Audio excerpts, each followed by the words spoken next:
नमस्कार, आप देख रहे हैं इंडिया न्यूज उत्तर प्रदेश उत्तराखंड और मैं हूं आपके साथ आयुष चतरांश। चलिए इस बुलेटिन की शुरुआत करेंगे।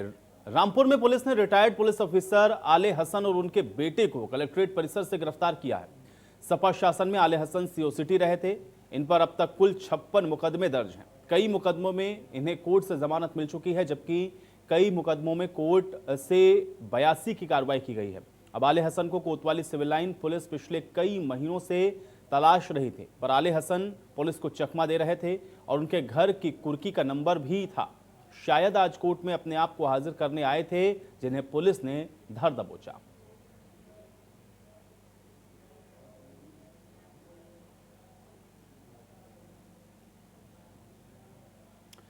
तो खबर गाजियाबाद से है, जहां पे महिला का शव मिलने से सनसनी फैल गई। नोएडा में स्पा सेंटर में यह महिला काम करती थी। पुलिस ने मुस्तफा नाम के एक आरोपी को गिरफ्तार किया है। बार बार शादी करने के लिए महिला परेशान करती थी। इसके बाद आरोपी ने गला रेत कर हत्या कर दी है। अब पुलिस इस मामले की जांच में फिलहाल जुटी है।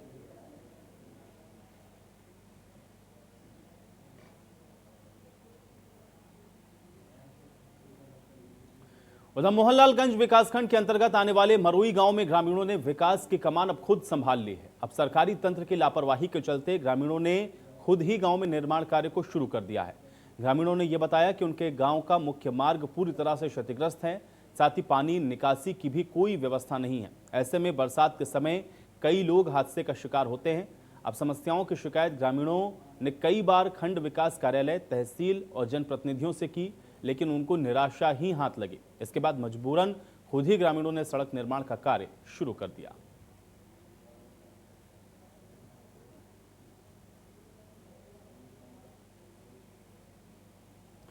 तो खबर गोंडा से है, जहां पे महिला की पिटाई का मामला सामने आया है। आरोपी पक्ष के लोगों ने इसके बाद सड़क को जाम कर दिया है। लखनऊ गोंडा मार्ग पर यह जाम लगा दिया गया। करनैलगंज कोतवाली का फिर घेराव भी किया गया। इसमें एएसपी और सीओ पर एक तरफा कार्रवाई करने के आरोप ग्रामीणों ने लगाए हैं। गोनवा गांव में दबंगों ने महिला की पिटाई की। इसके बाद महिला समेत उसके पति, बेटे और बेटों को उसमें चोटें आईं। दबंगों के दबाव में पुलिस ने इसमें कोई कार्रवाई नहीं की। एएसपी की जांच में लापरवाही का मामला भी सामने आया और एएसपी ने अब एसपी को कोतवाल के खिलाफ जो रिपोर्ट है वो भेज दी है। एएसपी के निर्देश पर 13 लोगों के खिलाफ अब रिपोर्ट भी इस विरोध प्रदर्शन के बाद दर्ज की गई। तो आरोपी पक्ष के लोगों की तरफ से सड़क जाम कर दी गई। एएसपी और सीओ पर एक तरफा कार्रवाई के आरोप लगाते हुए गोंडवा गांव में दबंगों ने जो महिला की पिटाई की, उसको देखते हुए ग्रामीण आज सड़क पर आ गए, जिससे गोंडा लखनऊ मार्ग पूरी तरह से बाधित हो गया। करनैलगंज कोतवाली का घेराव भी ग्रामीणों के द्वारा किया गया, जिसके बाद अब इस पूरे मामले में कार्रवाई की बात कही गई है, क्योंकि एएसपी की जांच में लापरवाही का जो मामला है वो सामने आया था और एएसपी और सीओ पर एक तरफा कार्रवाई के जो आरोप लगे, अब इसको रिपोर्ट एसपी को भेज दी गई है और इसमें अब कार्रवाई की भी बात फिलहाल कही जा रही है।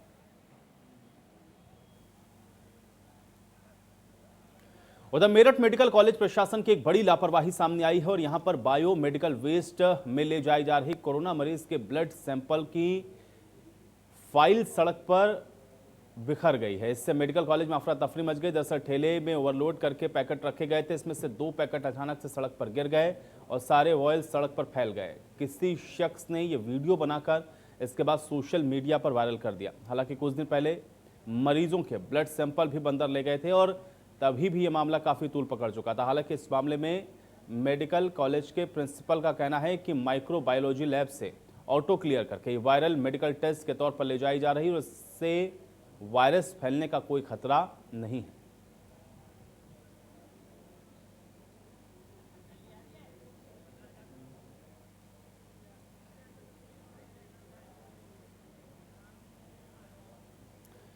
तो फिरोजाबाद का सरकारी मेडिकल कॉलेज हमेशा अपनी लापरवाही के चलते चर्चाओं में रहता है। अब ताजा मामला सरकारी अस्पताल के ट्रॉमा सेंटर के दवाई स्टोर रूम का है, जहां पर कुत्तों ने अपना आशियाना बना लिया है। कुत्ते मरीजों को पानी चढ़ाने वाली बोतलों के पास बैठकर आराम फरमा रहे हैं, लेकिन उस पर किसी की भी नजर नहीं थी। जब मीडिया ने देखा तब ट्रॉमा सेंटर के गार्ड और कर्मचारी इस मामले में सक्रिय हुए।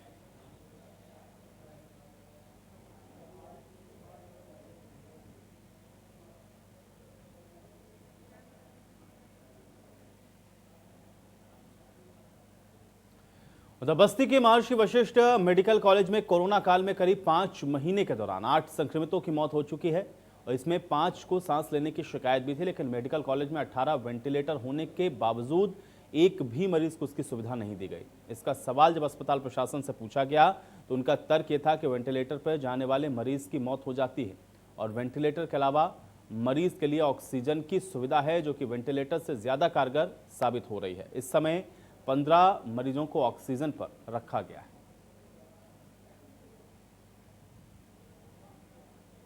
ये रूमर है जो पता नहीं किस बात को क्या तोड़ मोड़ के पेश किया गया है। मैं कोई भगवान तो लगा हुआ नहीं हूँ कि भाई इसमें ये लोग क्या मेरे कहने से मर जाते हैं, जिंदा रहते हैं।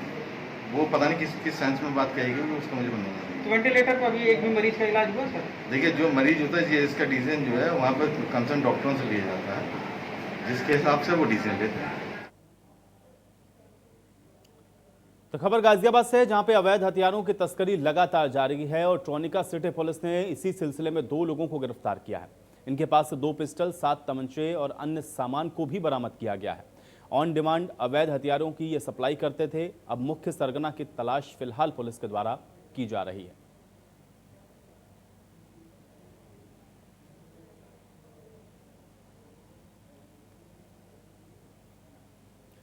उधर मुरादाबाद को स्वच्छ बनाने के लिए नोडल अधिकारी मनोज सिंह सड़कों पर उतर चुके हैं और लंबे समय से बंद पड़े टेचिंग ग्राउंड को दोबारा से सुचारू करने और उसमें लगे आधुनिक मशीनों से कचरे को कंपोस्ट खाद में परिवर्तित करने का प्रयास हो रहा है। मुरादाबाद के सर्किट हाउस पहुंचे अपर सचिव मनोज सिंह ने जिले की स्वास्थ्य सेवाओं की समीक्षा की और उसके बाद जिले के स्वास्थ्य अधिकारियों को दिशा निर्देश भी दिए गए। अपर प्रमुख सचिव मनोज सिंह का यह भी कहना है कि जिले को और स्वस्थ बनाने के प्रयास फिलहाल हो रहे हैं और जल्द ही पूरा शहर साफ सुथरा दिखाई देने लगेगा। नगर निगम और नगर निकाय और नगर पंचायतों की मीटिंग की और अभी सीएमओ और उनसे मेडिकल से जुड़े हुए स्टाफ की मीटिंग की और पूरी समीक्षा मैंने की है। जो यहाँ पर कोविड के केसेस आए थे, ज़्यादा आए थे, वो कारण आप लोग जानते ही हैं कि पीटीसी में और बीएससी में जवान काफ़ी निकल आए थे। अब ये केसेस कम होंगे। बाकी जो व्यवस्थाएं यहाँ पर बताई गई कि मेडिकल वार्ड में एसी की व्यवस्था करानी है, तो वो हम लोगों ने निर्देश दिए हैं। जिलाधिकारी महोदय वो अपने प्रयासों से समस्त जो वार्ड लगे हुए हैं उसमें भी एसी लगवाएंगे। पीपीई किट के बारे में बताया गया कि वो थोड़ा सफोकेटिंग है, तो गाड़ियाँ की ठीक से व्यवस्था हो जिसमें एयर कंडीशनर हो, ताकि जाके जो भी टेस्टिंग कर रहा है वो सफोकेट ना करे। उसके लिए भी शासन द्वारा प्रत्येक जनपद में फंड दिए गए हैं जो जिससे गाड़ियाँ आप खरीद सकते हैं, तो वो भी व्यवस्था की जा रही है।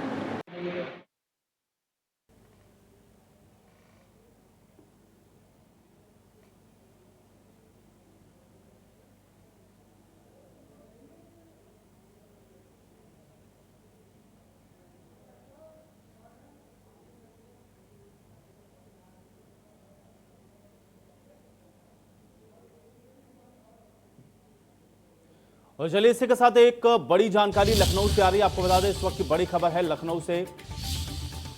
बीजेपी विधायक ब्रजेश प्रजापति की गुंडागर्दी देखने को मिली है। बड़ी जानकारी आपको इस समय बता रहे हैं। गुर्गों के साथ मिलकर के एक परिवार को जमकर पीटा है बीजेपी विधायक के द्वारा। घर की महिलाओं के साथ भी मारपीट की गई है। लखनऊ से ये बड़ी जानकारी और पीड़ित परिवार पर ही मुकदमा दर्ज कर दिया गया है। ये बड़ी खबर हम आप तक पहुंचा रहे हैं। पहले भी विधायक ने खनन अधिकारी के साथ बदसलूकी की थी। अब एक परिवार के साथ मारपीट और बदसलूकी का मामला सामने आ रहा है, जिसमें महिलाओं के साथ भी बदसलूकी की गई है। बीजेपी विधायक ब्रजेश प्रजापति की गुंडागर्दी देखने को मिली है। गुर्गों के साथ मिलकर के एक परिवार को जमकर बीजेपी विधायक ब्रजेश प्रजापति की तरफ से पीटा गया है और बीजेपी विधायक ब्रजेश प्रजापति की ये जो गुंडागर्दी है देखने को मिली है। गुर्गों के साथ मिलकर एक परिवार को जमकर पीटा, महिलाओं के साथ भी अभद्र व्यवहार किया गया और उसके बाद इस परिवार के खिलाफ जो मुकदमा है वो भी दर्ज किया गया। बड़ी जानकारी।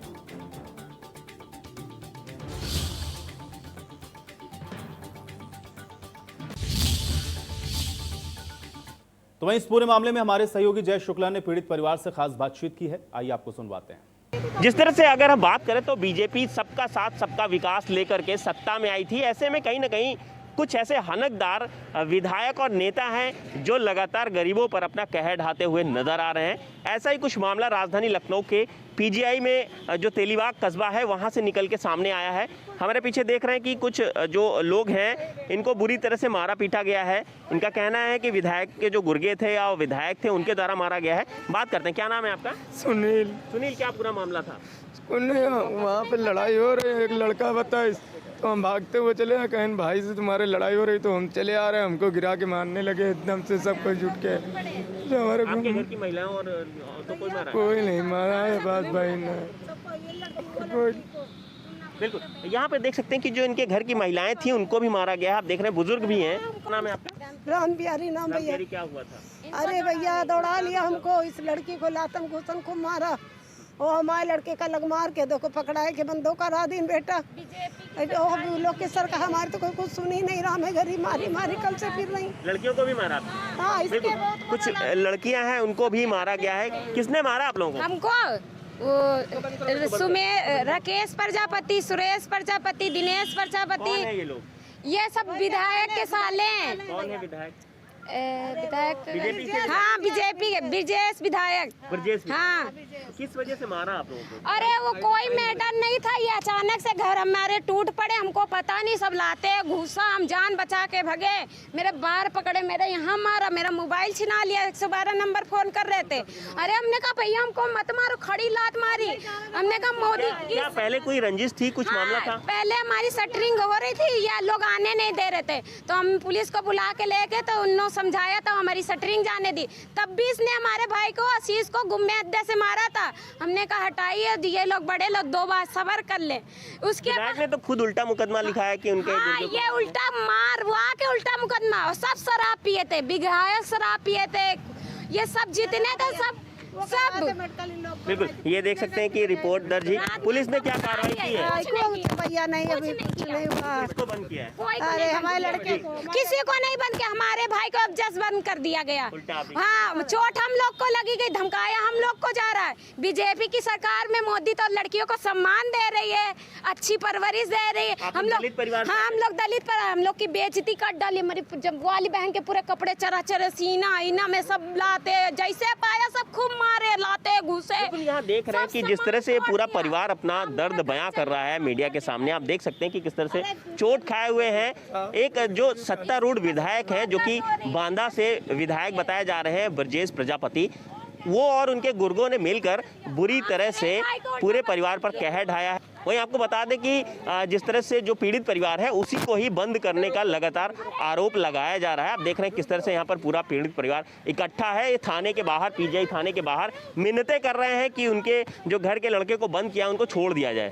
अब बड़ा सवाल इसमें ये उठता है कि जिस तरह से लगातार जो बीजेपी सबका साथ सबका विकास लेकर के सत्ता में आई थी, ऐसे में दलित परिवार पर उन्हीं के जो विधायक वो किस तरह से कहर बरसा रहे हैं। लखनऊ से इंडिया न्यूज़ के लिए जय शुक्ला।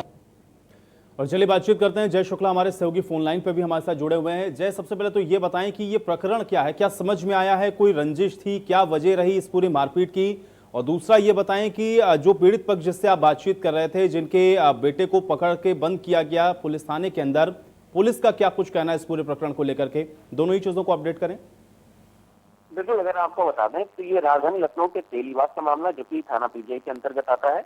और यहाँ पर प्रकरण यह था, कल देर शाम किसी बात को लेकर के जो तेलीबाग का इलाका है वहां पर 2 पक्षों में आपस में विवाद हो गया। हालांकि एक पक्ष जो था वो विधायक की ससुराल के पक्ष के लोग थे, और दूसरा पक्ष ये जो पीड़ित पक्ष यहाँ जो बात कर रहा था, इन लोगों में आपस में कुछ कहासुनी हुई, वाद विवाद हुआ, जिसमें जो पीड़ित पक्ष था उसको मारा पीटा गया। उसके बाद जो ये ससुराल पक्ष के लोग थे, जो विधायक के ससुराल पक्ष के लोग थे, उन्होंने विधायक जी को फोन कर दिया, और उसके बाद विधायक अपने गुर्गों के साथ मौके पर पहुंचते हैं, और फिर वहां पर फिर से मारपीट शुरू हो जाती है। दोनों पक्षों में इतनी घमासान लड़ाई होती है कि कई लोग इसमें चोटिल होते हैं। हालांकि जो पीड़ित पक्ष है उसका आरोप है कि उस वक्त विधायक और जो गुर्गे थे उन्होंने शराब भी पी रखी थी, जिसकी वजह से ये मामला काफी बढ़ गया। हालांकि पुलिस को सूचना दी जाती है, पुलिस की सूचना के बाद मौके पर पुलिस पहुंचती है और जो पीड़ित पक्ष था उनको लेकर के आती है और दूसरे पक्ष को भी लेकर के आती है। हालांकि अपने रसूख के बल पर जो इनके जो नाम से इन्होंने विधायक अपना नाम हटा लेते हैं तहरीर से, जिसके बाद फिर से इनके ससुराल वाले पक्ष और दोनों तरफ से कुल मिलाकर के मुकदमा दर्ज किया जाता है। जिसके बाद अब ये मामला तूल पकड़ता हुआ नजर आ रहा है। शुक्रिया जय, फिलहाल इस बातचीत और जानकारी के लिए। तो बीजेपी विधायक ब्रजेश प्रजापति की गुंडागर्दी फिलहाल फौरी तौर पर यह कहा जा रहा है अब पीड़ित पक्ष की तरफ से भी इसमें तहरीर देकर के मामला दर्ज करवाया गया है और एक परिवार के साथ मारपीट के गंभीर आरोप बीजेपी विधायक के ऊपर लगे हैं।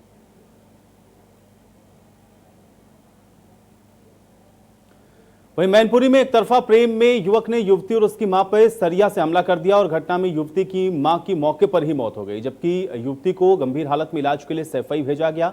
हत्यारे युवक को एक तरफा प्रेम के चलते युवती और उसके परिवार वालों का विरोध का सामना करना पड़ा और इसी के चलते आरोपी ने घटना को अंजाम दिया। घटना की सूचना के बाद पुलिस ने आरोपी युवक को खून से सनी शर्ट और सरिया के साथ गिरफ्तार किया।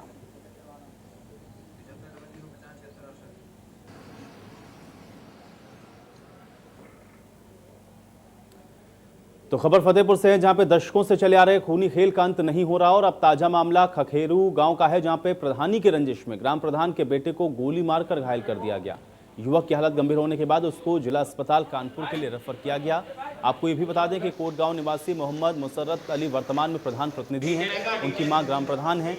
उन्होंने ये भी बताया कि बस स्टॉप के समीप हमलावरों से उनकी किसी बात को लेकर के कहासुनी हुई और इस बीच अचानक गोली चली।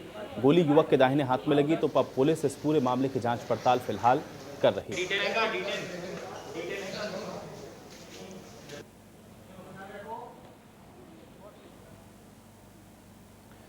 उधर अमरोहा में अंतर्राष्ट्रीय तस्कर गिरोह का भंडाफोड़ हुआ है और दिल्ली की क्राइम ब्रांच और अमरोहा पुलिस के ज्वाइंट ऑपरेशन में 50 करोड़ के चंदन की लकड़ी को इनके पास से बरामद किया गया है। इन तस्करों के कई राज्यों से तार जुड़े होने की जानकारी भी सामने आ रही है। बताया यह भी जा रहा है कि लकड़ी को चीन, जापान और कई देशों में सप्लाई किया जाता था। फिलहाल पुलिस का दावा यह है कि इस नेटवर्क में जुड़े लोगों को पकड़कर अब उनके खिलाफ सख्त कार्रवाई की जाएगी।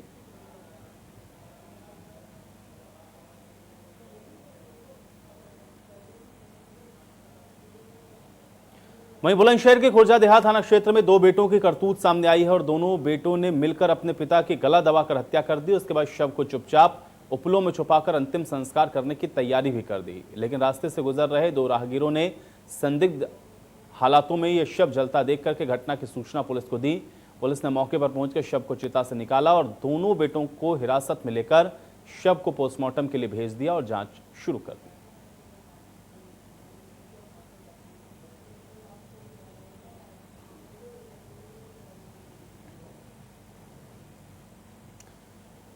वहीं बस्ती में शासन के नियमों के खिलाफ प्राइमरी स्कूल के ड्रेस खरीद में घोटाले का मामला सामने आया है और घोटाले की खबर जब इंडिया न्यूज पर चली तो फिर पूरे शासन में हड़कंप मच गया। बीजेपी विधायक संजय प्रताप जायसवाल ने इस मामले को लेकर के ये कहा कि विधानसभा में सवाल के माध्यम से कार्रवाई की मांग वो करेंगे। उन्होंने ये भी कहा कि सारे नियम कानून को ताक पर रखकर अधिकारियों की मिलीभगत से बिना टेंडर के करोड़पति व्यापारी को फायदा पहुंचाने का यह खेल खेला गया। और इस पूरे मामले को लेकर के बेसिक शिक्षा मंत्री सतीश द्विवेदी ने हमारे संवाददाता से फोन पर यह कहा कि वो इस मामले की जांच करवाएंगे और दोषियों पर कड़ी से कड़ी कार्रवाई करवाएंगे। बीच में जो लोग अगर इस तरीके की शिकायतें उभर के आ रही हैं उसकी हम लोगों ने जांच की मांग की है। ये स्पष्ट हो जाना चाहिए कि सरकार के एक आदेश, एक सरकार और एक पालन होना चाहिए, ना कि कई आदेश, कई पालन और कई लोगों के निहित ऐसे शासना उद्देश्यों का दुरुपयोग होना चाहिए। ये रुक। वहीं देवरिया में इस समय नदियां उफान पर हैं और कई गांवों में बाढ़ का पानी घुस चुका है। इससे जनजीवन पूरी तरह से अस्त व्यस्त है। उधर जिला मुख्यालय से लगभग 50 किलोमीटर के दूर बरहस तहसील क्षेत्र के आधा दर्जन से ज्यादा गांव बाढ़ प्रभावित हैं। सरयू और राप्ती नदी ने अपना रौद्र रूप दिखाना शुरू कर दिया है। तो वहीं जिला प्रशासन के अफसर इन गांवों में जाकर बाढ़ से प्रभावित लोगों को राशन किट मुहैया करवा रहे हैं और राहत कार्य में जुटे हैं।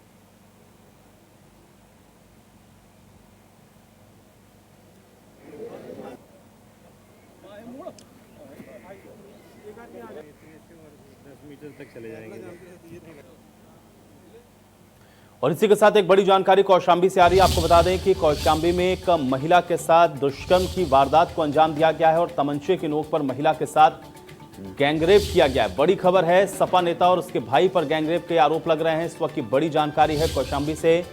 घटना के बाद दोनों आरोपी फरार हैं। तलाश उन दोनों की जा रही है। बड़ी जानकारी है और शिकायत करने पर जान से मारने की धमकी भी दी गई है। पीड़िता की तरफ से ये भी कहा गया है।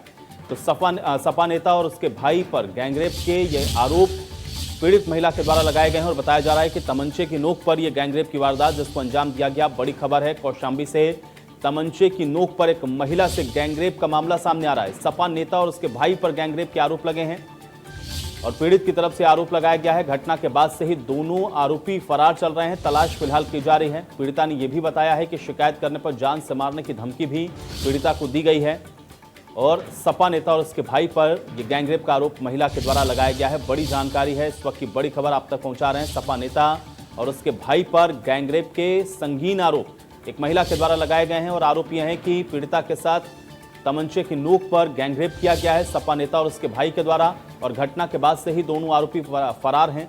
पुलिस फिलहाल तलाश कर रही है इन दोनों की ही और ये भी पीड़िता की तरफ से कहा गया है कि शिकायत करने पर जान से मारने की धमकी भी दी गई थी इस महिला को।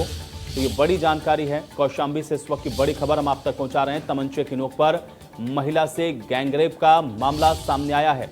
सपा नेता और उसके भाई पर गैंगरेप के आरोप लगे हैं। महिला की तरफ से आरोप लगाया गया है और घटना के बाद से दोनों आरोपी फरार हैं। तलाश इन दोनों ही आरोपियों की जा रही है।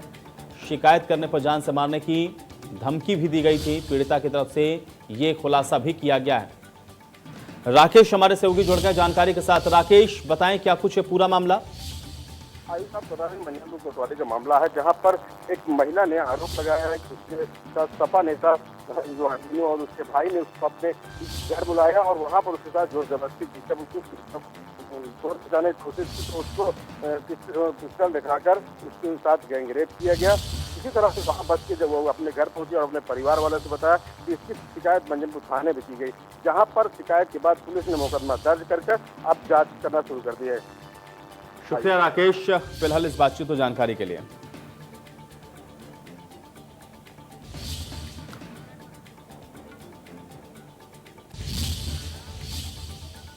और चलिए इसी के साथ इस बुलेटिन में मेरे साथ फिलहाल इतना ही।